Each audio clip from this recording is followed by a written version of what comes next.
Captain James Parker walked through the automatic doors of the Galactic Community Employment Bureau. The waiting room felt too small for him.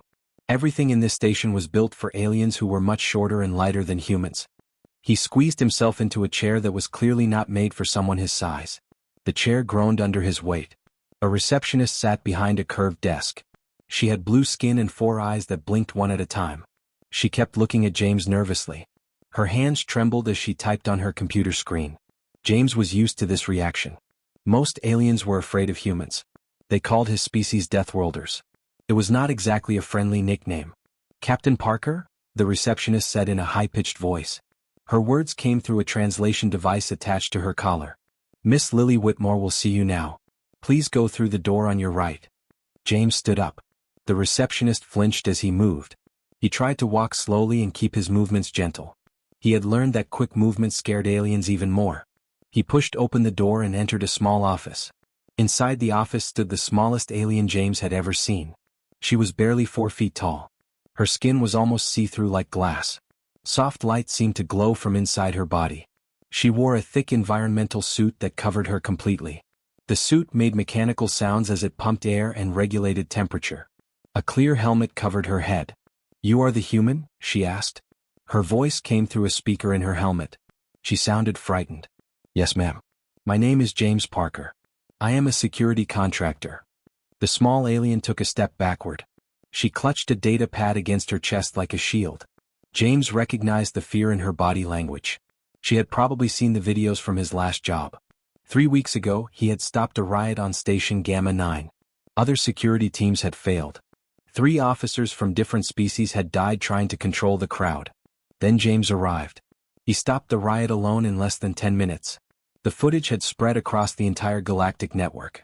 Everyone had watched the human move through the chaos like a machine. They saw him lift aliens twice his size and throw them aside. They saw him take hits that would kill other species and keep moving forward. "My name is Lily Whitmore," the small alien said. "I am a trade diplomat for the Vexian people. I need protection for an important job." "What kind of job?" James asked. "I have to negotiate a trade agreement on Threshold Station. It is located in the contested zones. Do you know about Threshold?" James nodded. "I have read about it. High gravity station. About 1.2 G. High radiation levels too. It is considered a rough place." "Yes," Lily said. Her suit beeped loudly. James guessed it was her heart rate monitor. "I asked 7 other security companies for help. They all refused. They said their people cannot survive in that environment. The gravity would crush them. The radiation would make them sick." "But humans come from a high-gravity world," James said. "Earth is 1 G standard. An extra 0.2 G will not bother me much." "That is why I called you," Lily admitted. "You are my last option. No one else can do this job." James pulled out his own data pad. He opened the file about Threshold Station. The place had a bad reputation. It was a trading hub where criminals and smugglers did business. Violence was common. Security was minimal. The station operated under strange laws that were hard to enforce. "Who are you negotiating with?" James asked. "The Korth Consortium. They control most of the shipping routes in this sector. My people need access to those routes. Without them, our economy will collapse." James saw something in her eyes that made him pause. She was terrified, but she was going to do this job anyway. That took courage. Real courage was doing something even when you were afraid. He respected that. "The Korth have a reputation for being aggressive," James said carefully. "Some people say they are dangerous. Some people say they have killed diplomats before," Lily said quietly. "That is why I need someone like you. Someone who cannot be easily killed." James thought about the job. Threshold Station was definitely dangerous. The Korth Consortium was definitely dangerous. But this small alien needed help. She was trying to save her people's economy. She was willing to risk her life for that goal. How could he say no? "The payment is double the standard rate," Lily added quickly. "I can transfer half now and half when we finish." "That is fair," James said. "When do we leave?" "As soon as possible." "Tomorrow morning?" "I will be ready. Send me all the information about the Korth Consortium and the negotiation details. I need to study everything before we arrive." Lily nodded. Her suit beeped again. "Thank you, Captain Parker. I know you are. I know humans are." "Scary?" James offered with a small smile. "Yes," Lily admitted. But I am more scared of failing my people than I am of you. James respected that answer. I will keep you safe, Miss Whitmore. That is my promise. I hope you can, Lily whispered. The transport ship was small and cramped. James had chosen a human-compatible vessel for their journey to Threshold Station. The trip would take 3 days through deep space. Lily stayed in her cabin most of the time. Her environmental suit was the only thing keeping her alive in the ship's atmosphere. What felt normal to James would kill her in minutes without protection. On the first day, James tried to make conversation during their scheduled briefing. Lily sat as far away from him as possible. Her chair was pressed against the wall. She kept her eyes on her data pad and spoke only when necessary. James understood.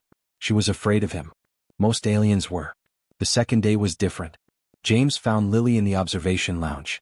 She stood in front of the large window, watching stars streak past as the ship traveled through hyperspace. The colored lights reflected off her clear helmet. Mind if I join you? James asked from the doorway. Lily jumped. Her suit made a loud beeping sound. You startled me, she said. Sorry? I can leave if you want. No, it is fine. Please come in. James walked slowly into the room. He sat down in a chair several feet away from her. He wanted to give her space. They sat in silence for a few minutes, both watching the stars. Can I ask you something? Lily said suddenly. Of course. Your species drinks poison for pleasure. Is that true? James looked down at the coffee cup in his hand. He had not even thought about it. Coffee? I suppose it is toxic to most species. Humans have a high tolerance for things that would hurt others. And chocolate? Lily asked. I read that chocolate is deadly to many species, but humans eat it as a treat. That is true too. Also alcohol. We drink it even though it is literally poison. Lily turned to look at him. All 4 of her eyes studied his face. Your eyes are different from ours. They face forward. Like a predator animal. James nodded slowly. Humans evolved as hunters. We chased animals across long distances until they collapsed from exhaustion. Our eyes track movement. We can spot patterns and details that other species miss. It helped us survive. And now you hunt criminals instead of animals. Now I protect people who need help, James corrected gently. Lily was quiet for a moment. The Korth Consortium is very dangerous. They have killed people before. Diplomats who would not agree to their terms simply disappeared. No one could prove the Korth did it, but everyone knows. Then it is good you hired me, James said. You are not afraid? I'm always afraid. Fear keeps you alert. Keeps you alive. But I do not let fear stop me from doing my job. Lily seemed to think about this. On my world we have no predators. No dangerous weather. No violence. Our biggest problem is deciding which color flowers to plant in our gardens. Then I came out here into the galaxy and learned how dangerous everything really is. You are braver than you think, James told her. You are going to Threshold Station even though you are terrified. That is real courage. Or real stupidity, Lily said with a sad laugh. The ship's computer announced they would arrive at Threshold in 12 hours. James spent the rest of the day reviewing security protocols. He studied maps of the station. He read reports about recent crimes. He memorized the faces of known criminals and mercenaries who operated in the area. When they finally docked at Threshold Station, James felt the gravity change immediately. The pull was stronger here. His body adjusted within seconds. Millions of years of evolution on a heavy gravity world had prepared humans for this. But Lily nearly fell as soon as they stepped off the ship. Her powered exosuit whined with effort, working hard to keep her upright. Stay close to me, James said quietly. The docking bay was crowded with aliens of dozens of different species. Merchants shouted about their goods. Travelers rushed to catch their ships. The air smelled like engine fuel and unwashed bodies. This was not a clean, organized station like the ones near civilized space. This was a frontier outpost where laws were suggestions and violence was common. Every alien in the docking bay stopped what they were doing when they saw James. Conversations died mid-sentence. People stepped back to create a wide circle around him. A human on Threshold Station was rare. A human in security gear was terrifying. James scanned the crowd with his predator eyes. His brain automatically assessed threats. 3 armed guards near the east exit. A group of rough-looking aliens on the upper balcony. 2 suspicious figures following at a distance. His instincts screamed warnings at him. We are being watched, he said softly to Lily. Her suit beeped frantically. Already? We just arrived. Someone knew you were coming. Stay behind me and keep moving. Do not stop for anyone. They walked through the station toward the diplomatic quarter. James kept his hand near his weapon. He did not draw it. That would cause panic. But he was ready. Every muscle in his body was tense. Every sense was heightened. This was what millions of years of evolution had created. A human in combat mode was one of the most dangerous things in the galaxy. And everyone on Threshold Station was about to learn that lesson. The negotiation room was designed to intimidate. James noticed it immediately. The Korth Consortium had set the gravity to 1.4 G. They had raised the temperature to levels that were comfortable for humans but unbearable for most other species. This was a power play. They wanted to show Lily that they controlled everything. Lily could barely move in her environmental suit. The extra gravity pressed down on her like a heavy weight. Her suit made grinding noises as its motors worked overtime. James stood behind her chair, perfectly comfortable. The heavy gravity felt like a light workout to him. Nothing more. The lead Korth negotiator entered the room. His name was Grimlock. He was massive, nearly 8 feet tall with thick reptilian skin covered in dark green scales. His teeth were sharp and yellow. His eyes were cold and calculating. 3 other Korth followed him into the room. They all wore expensive clothes and carried themselves with arrogance. "The little Vexian finally arrives," Grimlock said with a smile that showed too many teeth. "You look uncomfortable. Perhaps we should move to a more suitable location?" "This room is fine," Lily said. Her voice shook slightly but she kept her back straight. "Let us discuss the trade routes." Grimlock glanced at James. "Your pet human is very quiet. Does he speak?" "I speak when necessary," James said calmly. His voice was flat and emotionless. "Fascinating. I have never seen a Deathworlder up close before. They say your species can survive almost anything. Is that true?" "We survive what we need to survive," James replied. Grimlock laughed. It was not a pleasant sound. "Good answer. Now then, let us talk business." The negotiations lasted for 2 hours. Grimlock made unreasonable demands. He wanted control of 60% of all trade goods passing through Vexian space.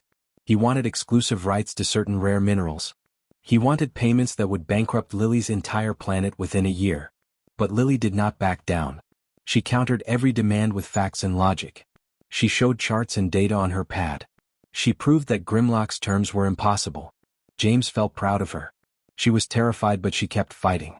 Finally Grimlock stood up. "We will take a recess. 1 hour. Then we continue." As they left the negotiation room, James felt his combat instincts activate. Something was wrong.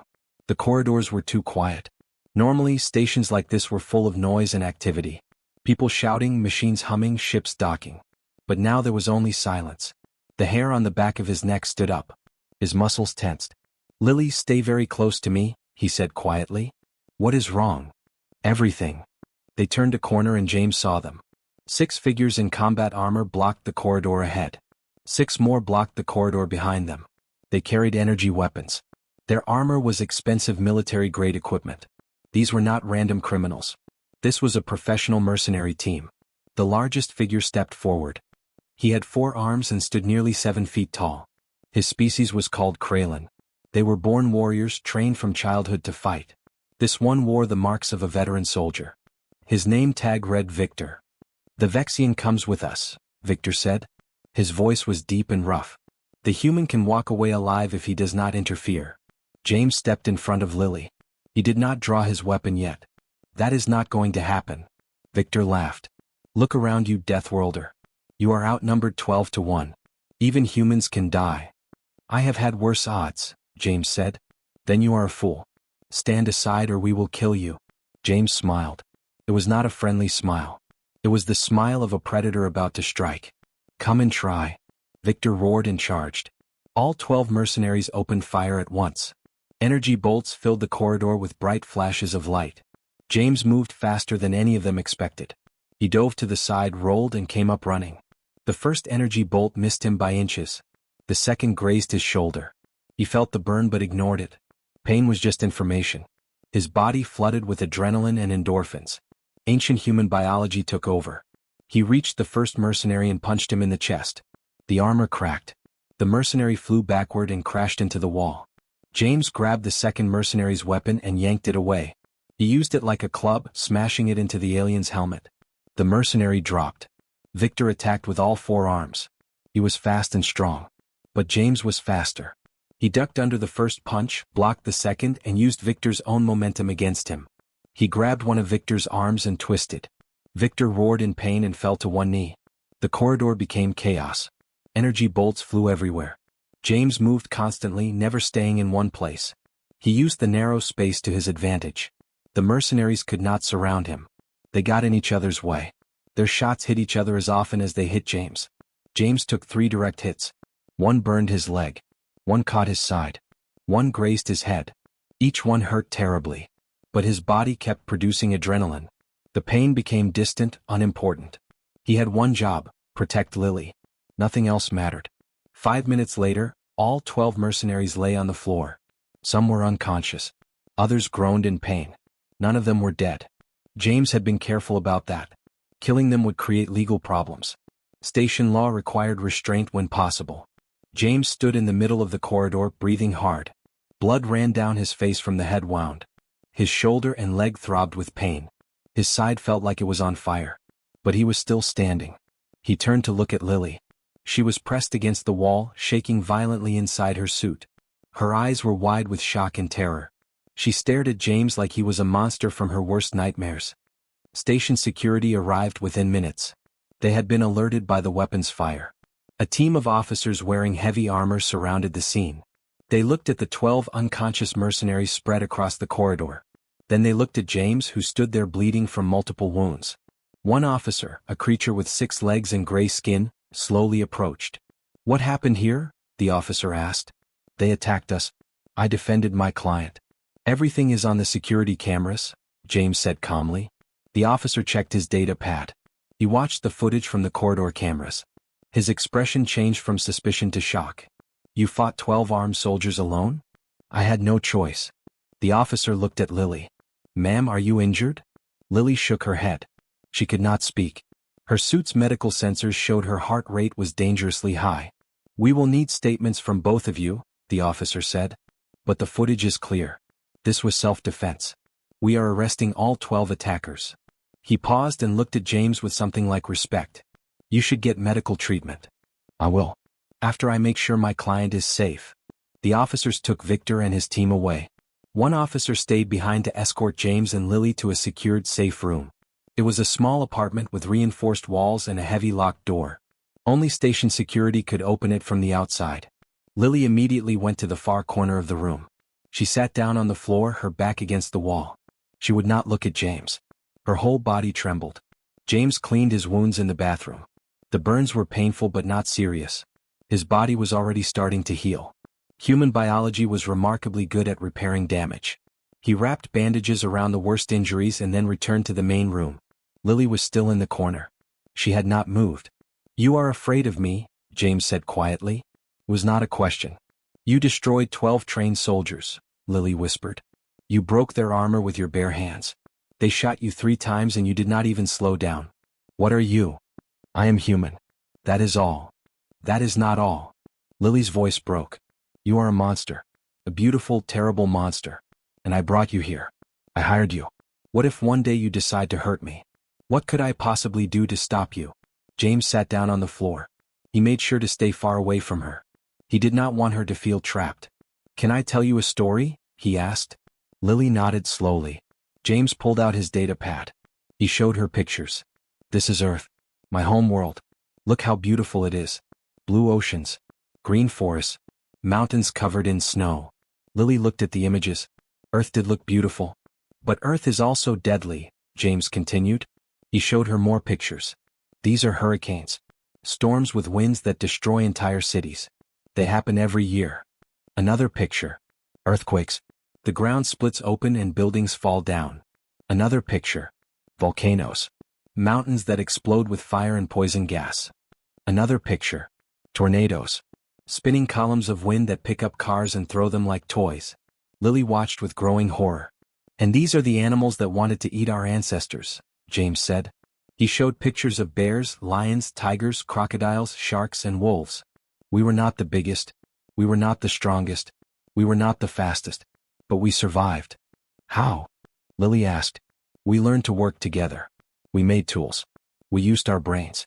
We never gave up no matter how bad things got. That is what makes humans special. not our strength, not our ability to survive injuries, our refusal to quit. James showed her different pictures now. This is my daughter Emma. She just became a doctor. She will spend her life healing people across the galaxy. Another picture. This is my mother Rose. She is a teacher. She has taught thousands of children how to read and write. Another picture. This is my brother Thomas. He is an artist. He paints beautiful pictures of space. One more picture. This is my father William. He grew food to feed hungry people. Lily looked at the pictures carefully. These humans looked so normal. They smiled at the camera. They looked happy. We are capable of terrible violence, James said softly. But we are also capable of incredible kindness. Every single human chooses, every single day, what kind of person they want to be. I chose to protect people. I chose to use my strength to help others, not hurt them. Why? Lily asked. Your species could conquer the galaxy. You could rule over all of us. Because we tried that on Earth, James said sadly. For thousands of years, humans fought each other. We had massive wars that killed millions. We built weapons that could destroy entire cities. We hurt each other in terrible ways. And we learned that violence only creates more violence. Pain only creates more pain. He looked directly at Lily. When we finally reached the stars and met other species, we made a choice. We decided to be better. To be protectors instead of conquerors. To use our strength to help, not to harm. But how do I know you will always make that choice? Lily asked. You do not, James admitted. You have to trust me. Just like I have to trust that you will treat me like a person, not a monster. Trust is always a risk. But it is the only way different species can live together. Lily was quiet for a long time. Finally she stood up. She walked across the room toward James. He stayed very still. She stopped right in front of him and held out her small hand. I am sorry, she said. I was wrong to fear you. You saved my life today. Thank you. James carefully took her hand. His large human hand completely covered her tiny alien hand. You are welcome, he said. Station security completed their investigation within 24 hours. The camera footage showed everything clearly. James had acted in self-defense. Victor and his team had attacked first. They had been hired by Grimlock to kidnap Lily and steal her trade secrets. Grimlock was arrested along with his entire team. The Korth Consortium faced criminal charges across multiple systems. On the second day after the attack, James received an unexpected message. Victor wanted to see him. The Kralin warrior was in the station medical bay, wrapped in bandages and connected to healing machines. James was surprised by the request but decided to go. Victor's room was guarded by 2 security officers. They stepped aside when James arrived. Inside, Victor lay on a medical bed designed for his large body. His 4 arms were all bandaged. His face showed deep bruises. Human, Victor said when James entered. Thank you for coming. What do you want? James asked. I need to say something important. I've been a warrior for 30 years. I have fought in hundreds of battles across dozens of worlds. I have defeated enemies from 50 different species. Victor paused and looked directly at James. You beat me in 5 minutes. James said nothing. He waited. You could have killed all of us, Victor continued. It would have been easy for you. But you did not. You held back. You showed mercy even while fighting for your life. That takes more strength than killing. That takes true discipline. I follow the law, James said simply. No, Victor shook his head. It is more than that. You are a warrior with honor. That is rare in this galaxy. Very rare. He struggled to sit up slightly. If you ever need help on a job, call me. I owe you a debt. I will fight beside you, not against you. James was surprised. He had not expected this.